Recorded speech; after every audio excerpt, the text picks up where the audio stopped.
Pastor Israel Alves Ferreira, ele é presidente ali da Assembleia de Deus em Ilhéus, no estado da Bahia.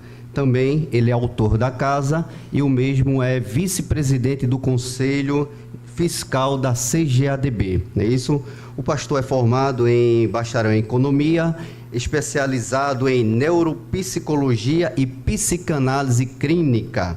Também é doutor em Psicologia, como também é mestre em estudos da Bíblia Sagrada. Então, o pastor Israel, que estar aqui hoje, é uma honra para nós, estar com o nosso pastor aqui, e eu sempre via os vídeos deles, né, na internet, nas escolas bíblicas, e hoje eu tenho uma honra, nós temos a honra de recebê-lo, o ilustre pastor aqui. Uma salva de palmas para o pastor.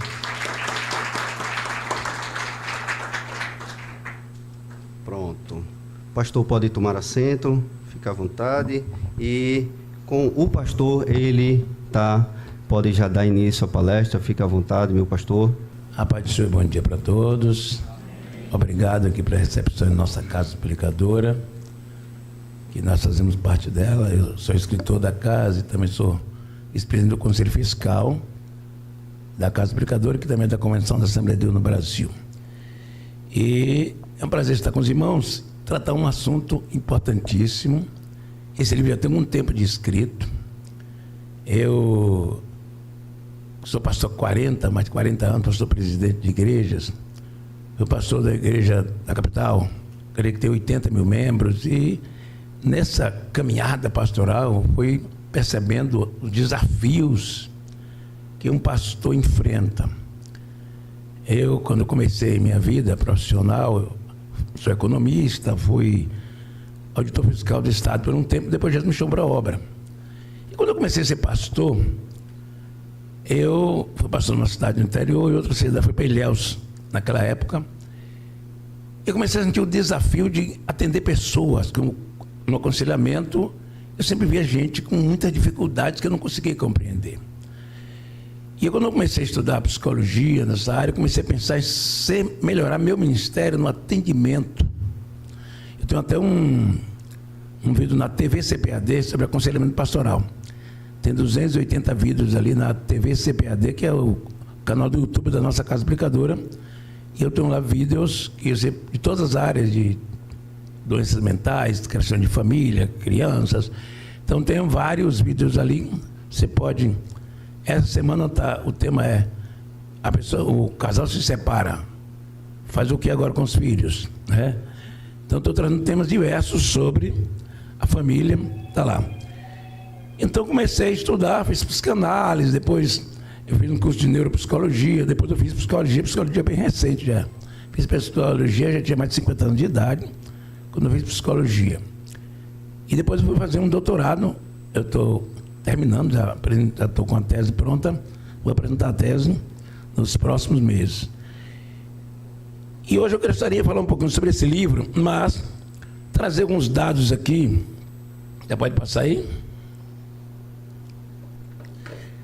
Começar apresentando alguns dados que o ministério, as pessoas às vezes não entendem o que é ser um pastor, os desafios que ele tem. Tem até um livro ali que eu vou levar comigo ali, Pastor de Carne, Líder de Carne e Osso, um livro que tem ali, não levo não, só tem dois ali, eu quero um, viu? Líder de Carne e Osso, que é uma área que eu gosto muito de lidar, que o pastor é gente que tem dores, angústias, sofrimento. Quem é ovelha deve entender isso do pastor. Pastor não é um anjo, quer dizer, um anjo da igreja. A pessoa pensa que a gente tem asa, que está voando, não tem problema nenhum, não tem luta nenhuma, não tem problema financeiro, não tem problema familiar. Nós temos todos os problemas que todo mundo tem. Só que o pastor não pode falar para ninguém que tem um problema, porque se fala para o crente da igreja, que pastor fraco, meu Deus do céu, pensei que ele era melhorzinho, né? Então ninguém vai compreender um pastor cheio de problema e de luta, mas todos nós temos muita luta. Você lê Paulo, quanta luta Paulo passou, né? Quantas dificuldades, preso ali, apanhava acolá. Então o pastor tem suas dificuldades, porque o pastor é a pessoa mais solitária da igreja, é o pastor. Ele tem multidão. Quando eu fui pastor de Salvador, a igreja tem 80 mil membros. Mas eu me sentia só. Porque o pastor não pode falar seus mistérios, não sei, para sua esposa em casa, não pode falar para ninguém. E se o pastor cometeu uma falha, fala com quem? Então tudo é um desafio muito grande. Ser pastor É um esforço para ser anjo, mas não dá. Porque você é de carne e osso, como feijão e farinha. Então, as pessoas entenderem o papel de um pastor também é complicado. Então, o pastor vive sob pressão. O pastor vive sob pressão continuamente.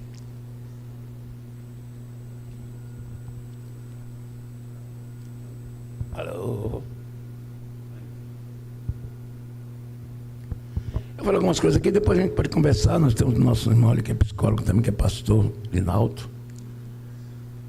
Vamos conversar um pouquinho, discutir nossos temas aqui. Eu vou ficar aqui até as 5 da tarde, aqui a gente fica aqui, tá bom?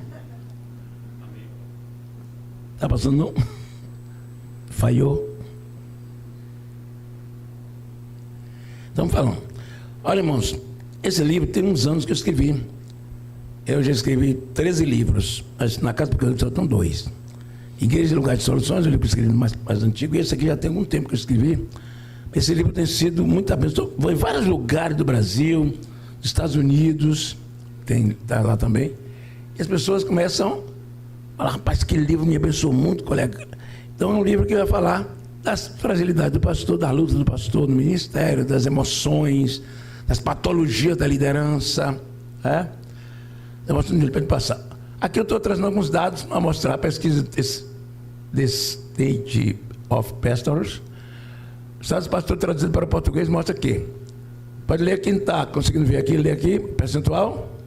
56% mais que a população, 65%. Olha lá.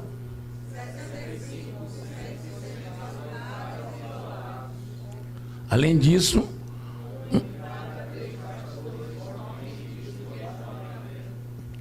ainda que apenas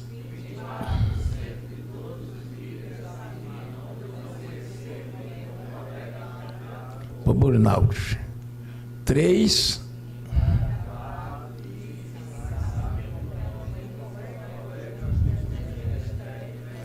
esgotamento. Número que dá para subir um pouquinho aí? Pegou. Esse nós não está aí para vocês dizer o que é. Tem um negócio de 30%. Aí.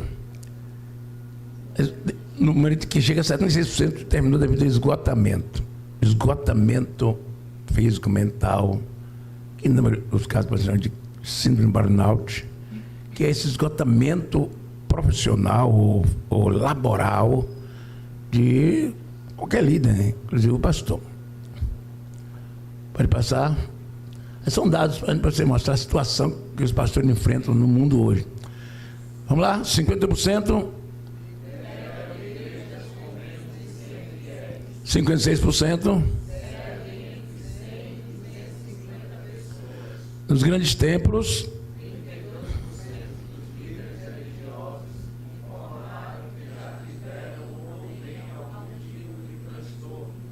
32%. Em relação à forma de se ver na sociedade, 65% se vivem solitários e isolados. Isso é uma realidade. O pastor é mais solitário. Ele tem uma multidão, mas ele não tem amigos que compreendam ele. Tem amigos que amam, mas que não compreender é difícil. Compreender um pastor nas suas vulnerabilidades, só Deus. Né?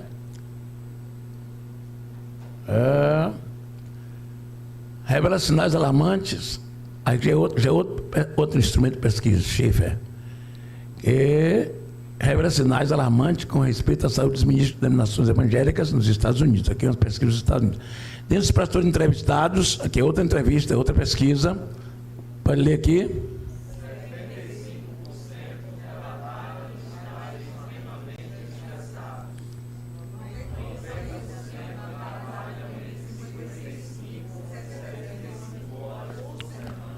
Sabe uma coisa? As pessoas pensam que o pastor não trabalha, né? E diga assim, por que você não vai arrumar um trabalho de verdade? O pastor trabalha muito. Porque ele lida com gente, com pessoas. Ele cuida das pessoas. Cuidar de gente é estressante. As pessoas... E quando a pessoa tem o pastor, cuida das pessoas, não espera que as pessoas sejam gratas, pior ainda, né? Então eu sempre digo, não tenho expectativa sobre as pessoas. Tem que ter expectativa sobre Deus. Eu preciso ter expectativa sobre alguém, vou ajudar. Eu atendo na igreja. Esse ano já atendi 300 pessoas com problemas mentais na igreja. Eu atendo um dia na igreja, só com pessoas com problemas mentais. Alguns ficam curados, outros desaparecem, e assim vai. Mas nunca espere que alguém que foi abençoado, claro que vai aparecer em cada 10, Jesus teve um que veio agradecer. Esse pastor, que bem dá um testemunho na igreja, que maravilha. Mas o que a gente faz não é para as pessoas, é para Deus. E fazer coisa para Deus é fazer para as pessoas. Que é assim que nós somos mediadores entre Deus e os homens para abençoá-los. Então, os pastores são muito ocupados. Tem gente que trabalha 75 horas por semana. Depois aqui...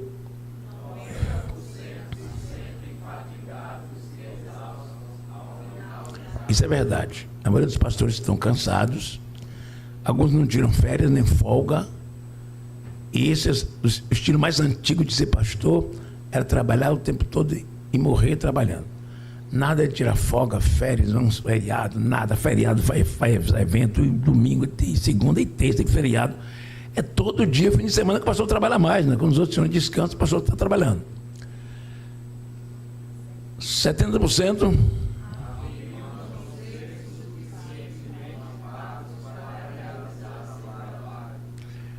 Depois,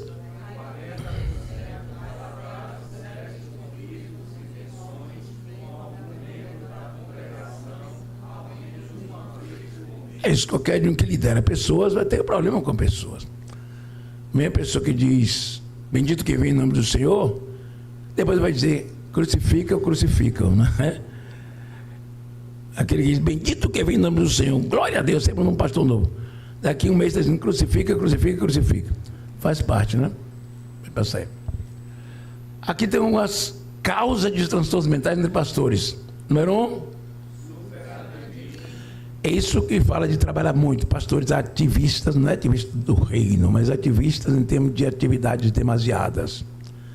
Os pastores estão trabalhando muito, porque o pastor vive sob pressão. É pressionado a dar resultados, é pressionado a abençoar pessoas, é pressionado... As pessoas pensam que o pastor é aquele canal de bênção, está só derramando bênção. Não é assim. O pastor também está precisando ser abençoado, né? E outra coisa importante é a solidão. Isso que eu já falei, o pastor tem dificuldade de ter amigos íntimos, pessoas que ele ter amigo, levar para sua casa, sair para almoçar, mas ele não pode sentar com um grupo de membros, amigos, e dizer, olha, o pastor está quebrado, não tem um centavo, está devendo na praça. No outro dia ele está fora da igreja. O pastor está devendo na praça. Então o pastor não pode falar com ninguém, tem que correr atrás de se virar para pagar suas dívidas. E não conte para ninguém, isso não é pior. Ninguém vai lhe dar o dinheiro por isso, né? Depois, 3.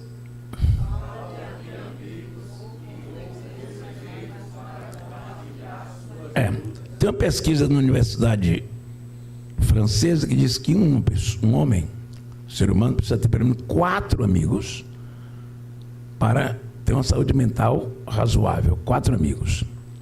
Tem pastores que não tem 4 amigos, tem 400.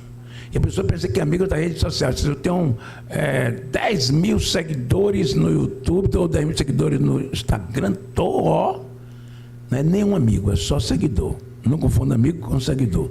Não fica amigo com pessoa que chega na igreja, pastor, que mensagem maravilhosa, glória. Não se confunda com isso. Se gostou da mensagem, ele vai sair ali e falar, eu gosto da mensagem dele, mas não vale nada. Então não é, as pessoas, a gente não pode confiar em pessoas, a gente confiar em Deus. Mas o pastor precisa amar todos eles que não lhe amam também. Que o grande desafio do pastor é amar quem não lhe ama. Esse é o trabalho de um pastor. Se você amar só quem você ama, não está de acordo com a palavra do Senhor. Você tem que amar aquele troço que fala mal de você, que vai para a rede social, acaba com o pastor. E você diz, meu irmão, eu te amo. Glória a Deus. Morrendo de raiva, mas tem que amar. 4.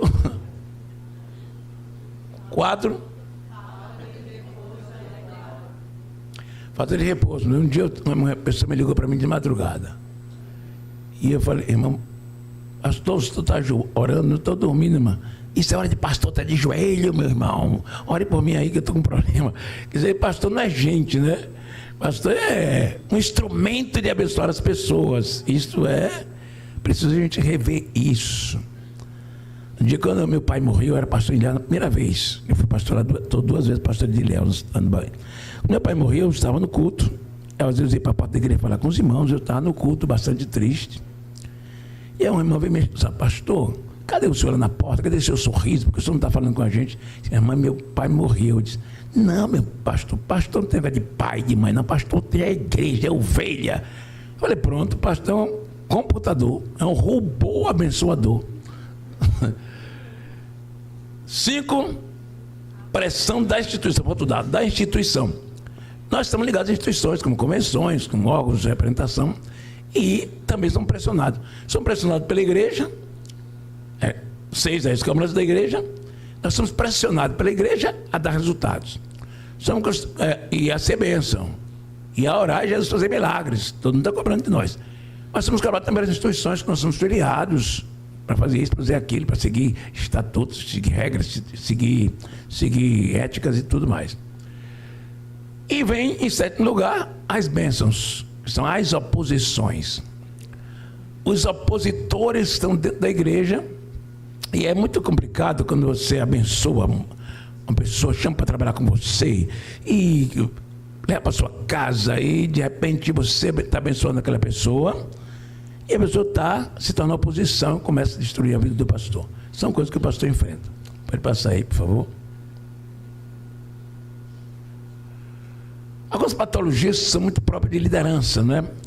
O estresse, pressão contínua para o resultado, cansaço emocional. O estresse, quase todos nós temos estresse.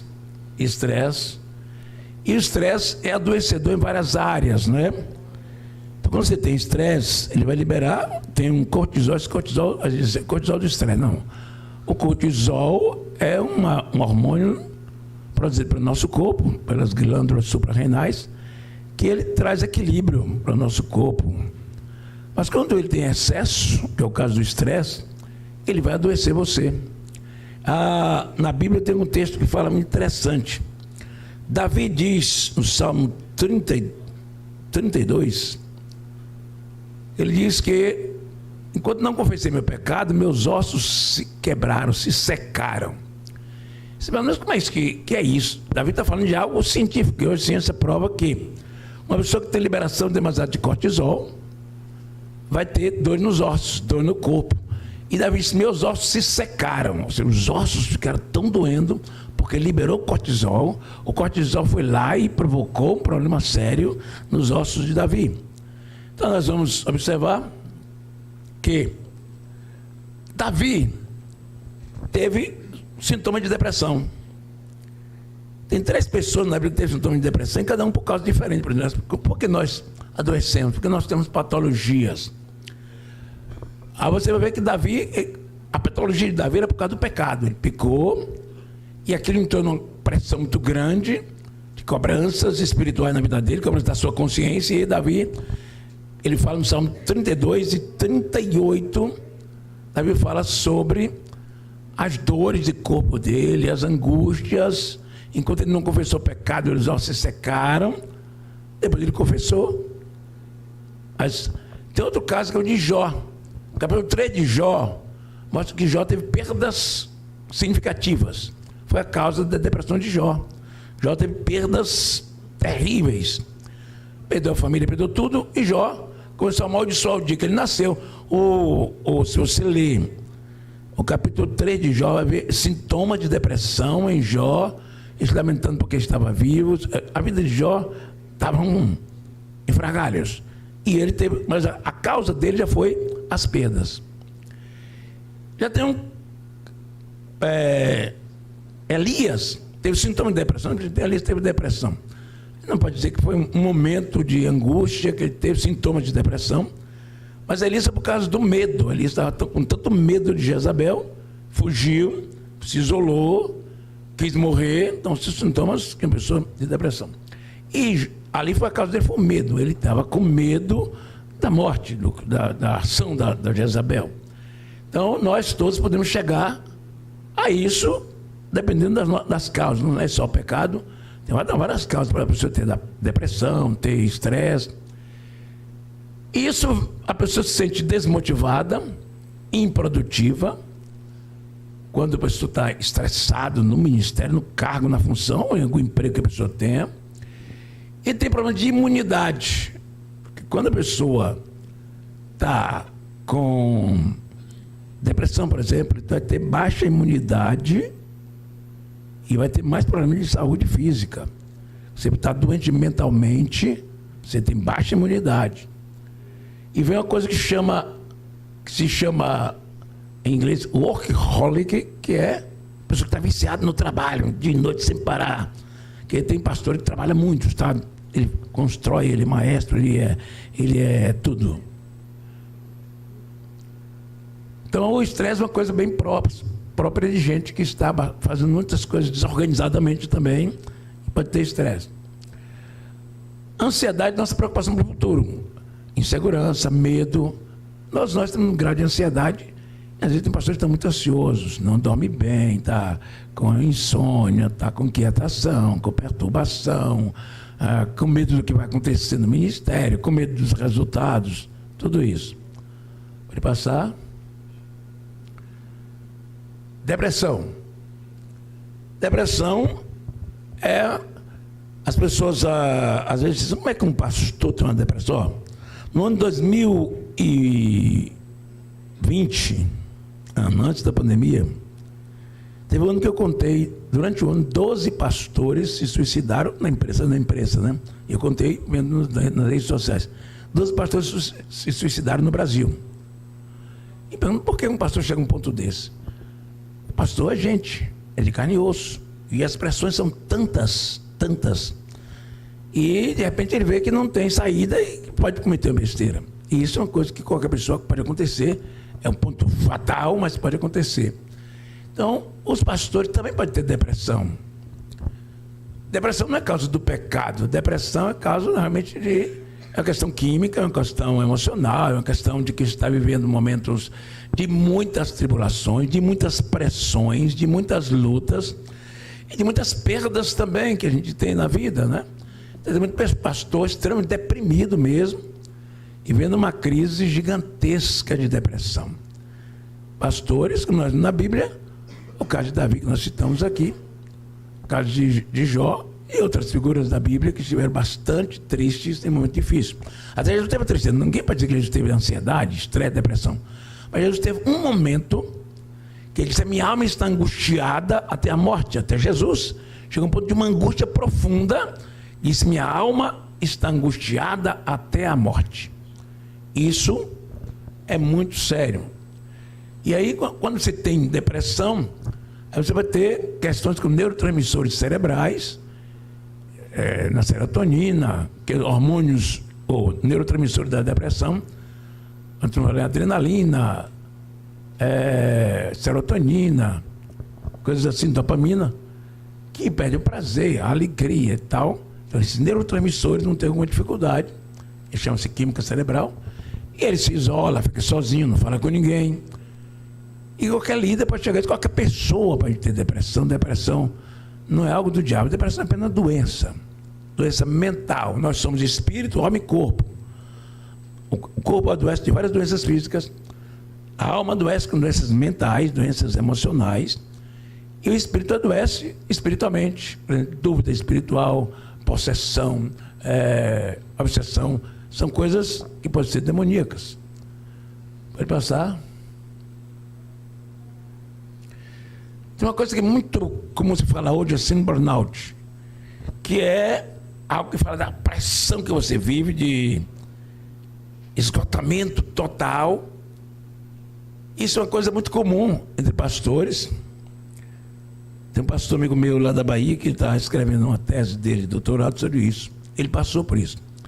Passou muitos anos sofrendo com burnout, ou seja, ele chegou a um ponto de desilusão, de vontade de parar de ser pastor, e de dormir mal, e esgotamento laboral. Qualquer profissional, um senhor de uma grande empresa, um profissional de qualquer área, pode estar tão pressionado no trabalho que ele pode chegar a ter burnout, que é uma coisa que pode acontecer com qualquer pessoa. Mas quando você fala em burnout, não se está falando de estresse normal.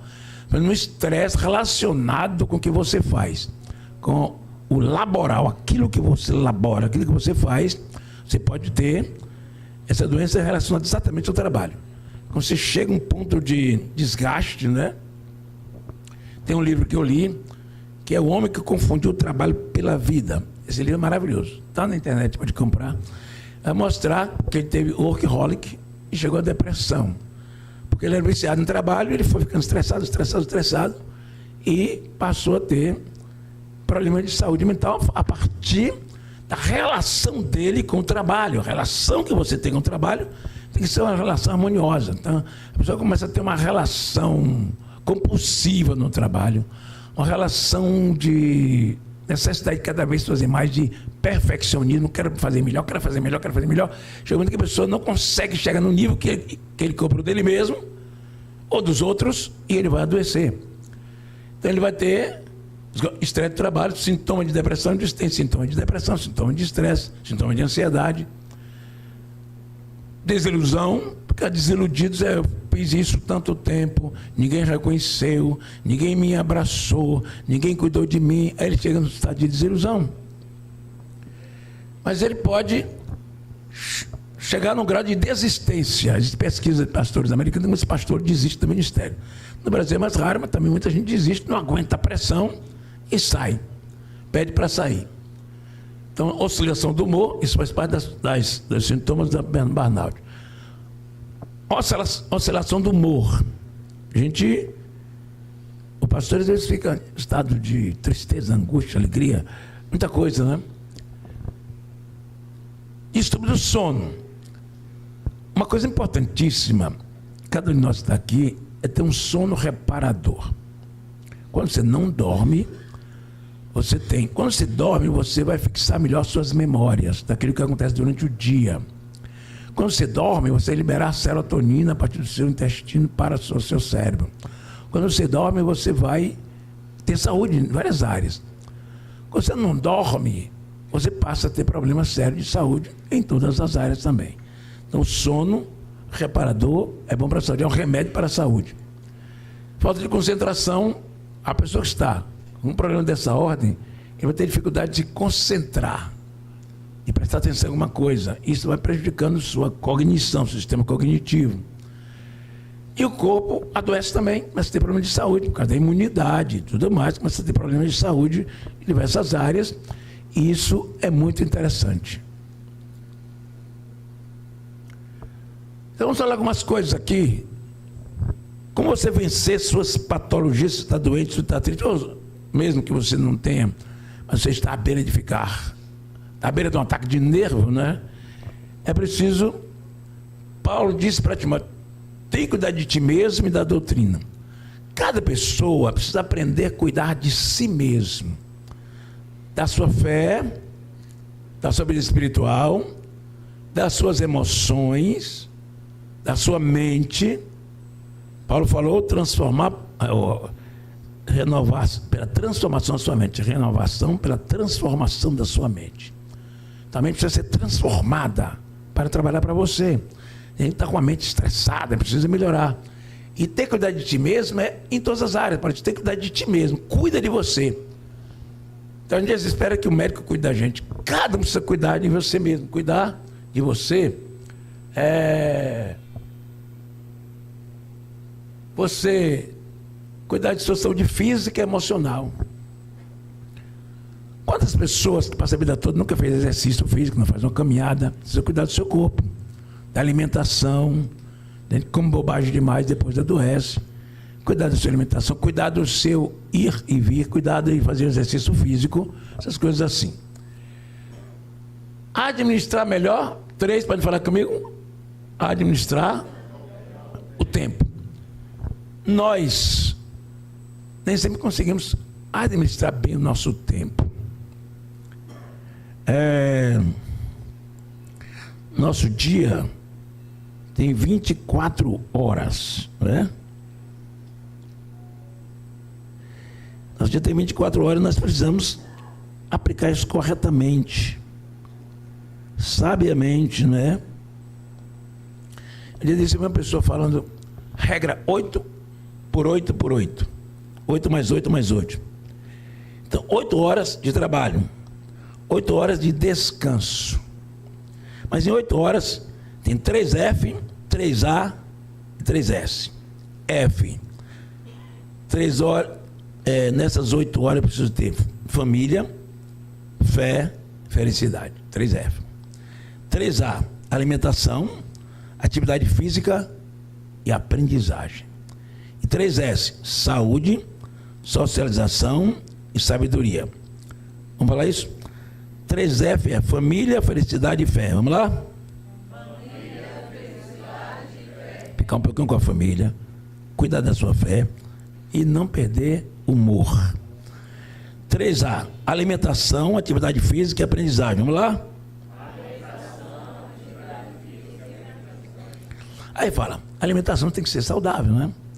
Atividade física e ter o tempo para aprender coisas novas, aprender coisas boas. 3S é saúde, socialização e sabedoria. Vamos lá? Saúde, socialização e sabedoria. Isto é maravilhoso. 4.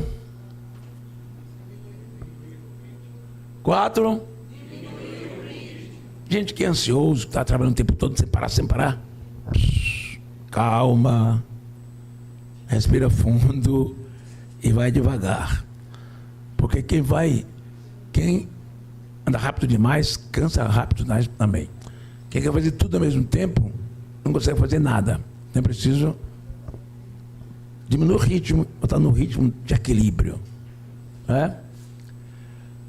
Tem um tempo, 5. Todo mundo precisa ter um momento do nada, né? Porque nós sempre estamos fazendo alguma coisa. Se um dia de hoje eu não vou fazer nada, vou ficar aqui em casa quieto, só vendo a natureza, vou ali para a beira do mar, vou ficar olhando, pronto.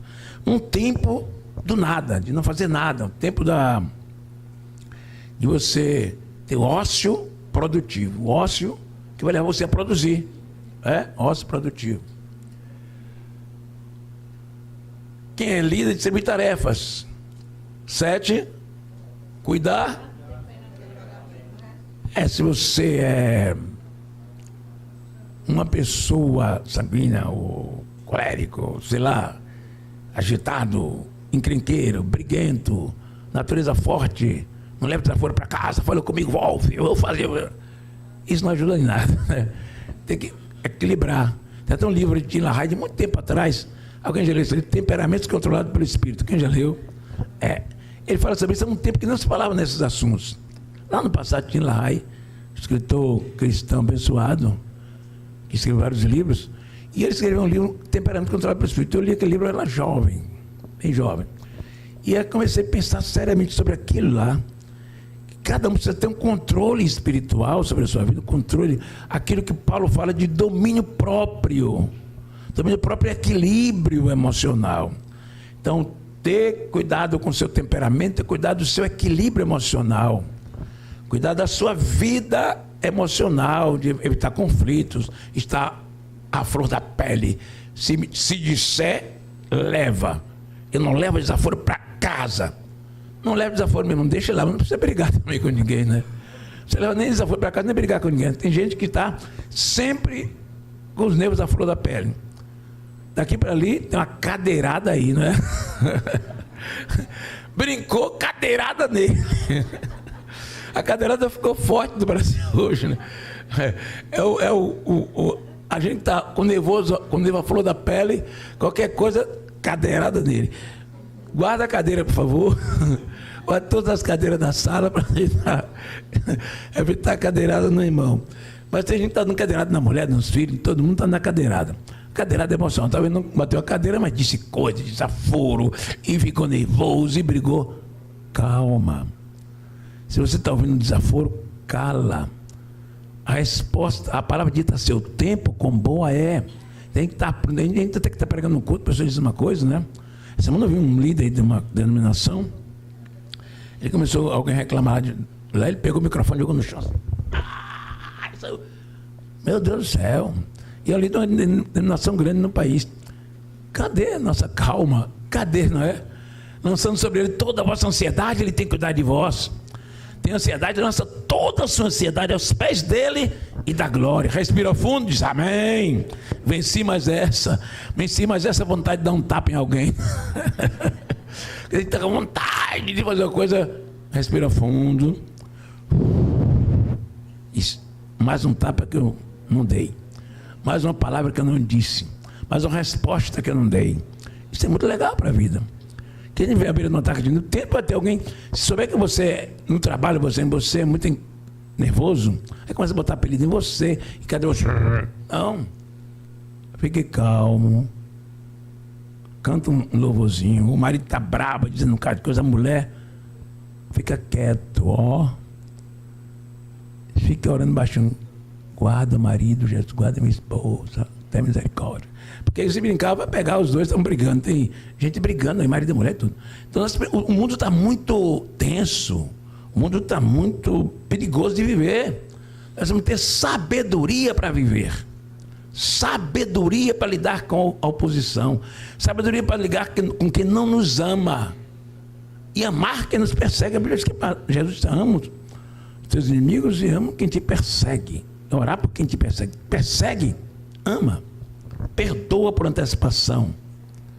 E Deus vai te dar vitória, te abençoar muito. Essa capacidade que a gente tem de perdoar. Porque se você é um líder, por exemplo, e qualquer coisa, você diz, não, irmão, aquele irmão me disse um negócio aqui, vou dizer na hora. Vai lá atrás, na casa dele, irmão, você disse, você está errado, eu acabei. Não. Calma. Você está sendo testado na sua... A Bíblia diz, pronto para falar, pronto para ouvir, tardio para se irar, tardio para falar. Tem coisa que não precisa falar nada. Que Deus responde por você. Fique calmo. Vamos acalmar nossa alma para não viver em crise. Depois arrepende do que fez. Quando você vive a beira de um taco de nervo, você fala um bocado de bobagem, depois arrepende. Por que eu fiz isso? Né? Cuidado dos sentimentos. Paulo diz, escrevendo a Filipenses 2,5, diz assim: tem em nós o mesmo sentimento que é em Cristo Jesus. Então, tem que sentir o que Jesus sente pelas pessoas, amando, compreendendo, perdoando, não é? Cuidar dos relacionamentos. Relacionamentos saudáveis com a esposa, com o esposo, com o filho, com filha, com amigos, com amigas, com a igreja, com o trabalho que você faz. Aprender a se relacionar com a capacidade de ouvir, falar na hora certa, compreender, perdoar. São coisas próprias de quem vive em sociedade, um cristão. Tem que aprender a perdoar, perdão na sua casa, perdão em pais de filho, perdão de marido e mulher, perdão de pastor e ovelha, perdão. Perdão é a grande resposta que temos para nossas crises emocionais, para nossas chatices, para aquelas pessoas implicantes, pessoas briguentas, confusentas. Perdoa, tem prudência, não vive brigando, vive dizendo coisas que nos desgastam. Nós somos líder. Quando você fala uma besteira, você fica mais desacreditado. Então é preciso que a gente tenha essa graça que vem do Senhor. Ele diz que como cordeiro mudo Jesus foi, ele levou para o matadouro. Não diz uma palavra. Vamos aprender com ele a ficar calado. Porque o silêncio é uma resposta poderosa. Tá bom, gente? Então, 10. Todos nós precisamos de nosso tempo com Deus. Nosso tempo de oração, de fé, de leitura, uma leitura maravilhosa da Bíblia, um livro maravilhoso para ler, coisas assim. 11. Organizar uma agenda. Todo pastor, todo líder precisa ter uma agenda organizada para não ficar perdendo compromisso ou se chateando porque pegou compromisso demais. Tendo agenda, diz, eu não posso. Dia da sua folga, não tem agenda certa. Que minha mulher não ouça, né? Que às vezes eu quebro esse princípio, muitas vezes, mas estou errado. Quando eu faço isso, estou errado. Tem que saber disso. Conhecer e cuidar dos seus limites. Você não é o Superman. Você tem que entender que todos nós temos nossos limites. Chegou no limite, não dá mais para fazer isso, vou parar, vou ficar uma semana quieto, porque eu estou morrendo aos poucos. Vou entender, meu corpo tem limites, minhas emoções têm limites, Meu espírito tem limites, né? Nós não somos Deus, nem Superman. Nós somos gente de carne e osso, que cansa, que se chateia, que dá vontade de brigar, que dá vontade de dizer um bocado de coisa. Tudo isso acontece conosco.